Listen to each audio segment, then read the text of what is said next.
बोलो जयकारा बोल मेरे श्री गुरु महाराज की जय। साचे दरबार की जय। यदि इस मनुष्य शरीर में ही ब्रह्म को जान लिया अर्थात उसकी प्राप्ति कर ली तो ठीक है, परंतु यदि इस शरीर में उसे ना जाना तो बहुत बड़ी हानि है। गुरुमुखो, यह जीव वस्तुतः ईश्वर परमात्मा का अंश है। सच्चित आनंद स्वरूप परमात्मा एक सागर के सदृश है। उनकी इच्छा रूपी तरंग से एक शुद्ध पवित्र आत्मा अंश स्वरूप बिंदु निकला, उसी का नाम जीव हुआ। ईश्वर का अंश होने के नाते यह जीव भी सच्चित आनंद रूप है, परंतु माया के वशीभूत होकर वह अपना वास्तविक स्वरूप भूल बैठा है। इस माया जनित अज्ञान के कारण ही वह इस दुखमय संसार सागर में गोते लगाता रहता है और नाना प्रकार की मनुष्येतर योनियों में भटकता हुआ दुख कष्ट सहन करता है। गुरुमुखो, जीव ईश्वर का अंश है, इसीलिए वह अविनाशी, चेतन, निर्मल और स्वभाव से ही सुख की राशि है। यद्यपि जीव चेतन है और माया जड़ है, परंतु दोनों में ऐसी ग्रंथि पड़ गई है जो मिथ्या और ब्रह्म मूलक होते हुए भी खुलने में नहीं आती। इस अज्ञान जनित ग्रंथि के कारण मनुष्य शरीर को ही अपना वास्तविक स्वरूप मान बैठा है। परिणाम स्वरूप उसने स्वयं को आवागमन की बेड़ियों में बंधा लिया है। स्वयं को शरीर समझकर उसने अपनी चित्त वृत्ति बहिर्मुखी कर ली है।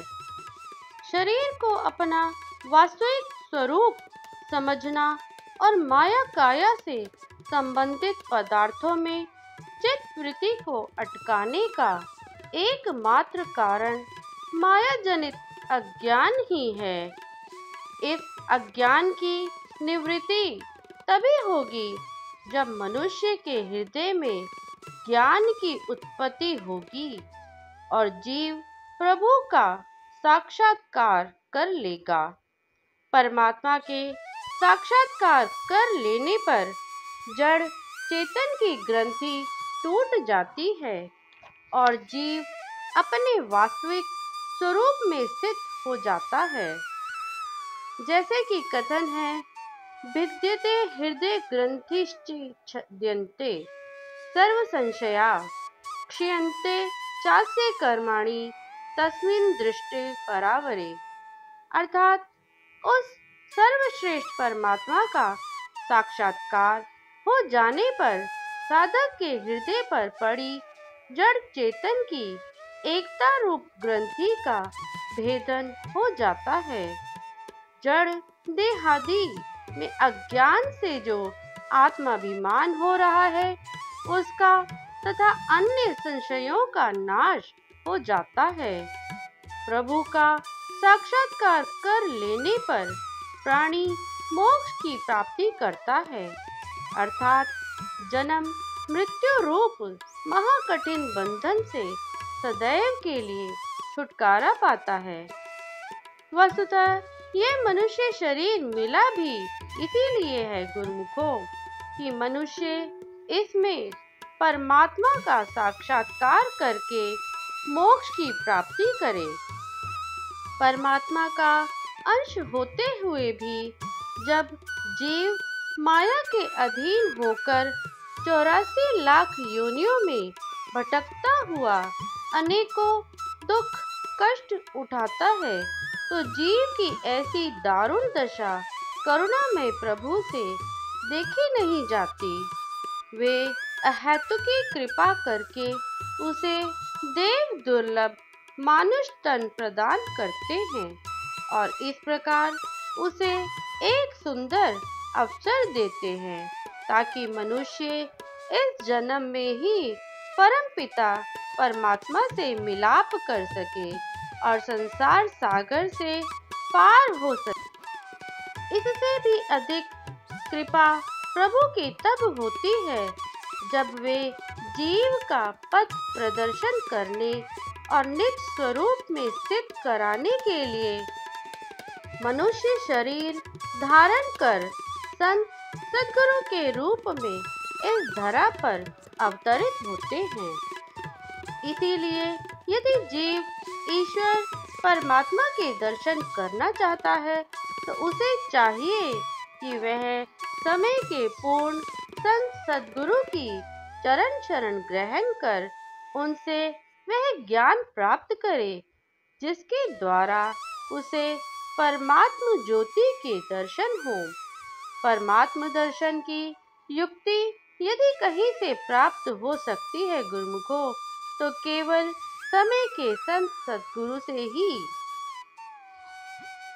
भगवान श्री कृष्णचंद्र जी महाराज भी कहते हैं, स्वदिधि प्रणिपातेन परिप्रश्नेन सेवया उपदेक्ष्यन्ति ते ज्ञानम ज्ञानिनस्तत्त्वदर्शिनः।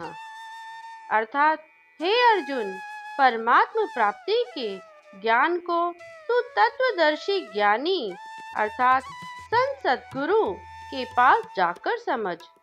उनको भली भांति दंडवत प्रणाम करने से, उनकी सेवा करने से और कपट छोड़कर सरलता पूर्वक प्रश्न करने से परम तत्व को भली भांति जानने वाले परम ज्ञानी सत्पुरुष तुझे उस तत्व ज्ञान का उपदेश करेंगे।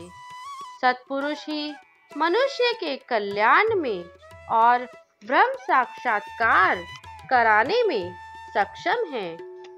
परमात्मा को जीव अपने कौशल, बुद्धिमता अथवा चतुराई से नहीं जान सकता। प्रभु प्राप्ति के लिए सत्पुरुषों के अनुग्रह की अत्यधिक आवश्यकता है। इसीलिए जीव को चाहिए कि परिपूर्ण संत सत्पुरुषों की खोज करे।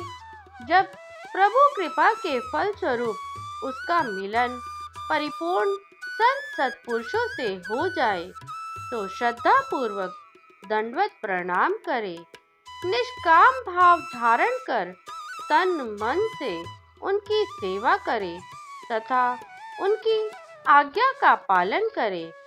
ऐसा करने से जब वे प्रसन्न हो जाएंगे तो वे जीव को वह ज्ञान प्रदान करेंगे जिसके द्वारा वह परमात्म दर्शन कर सकेंगे।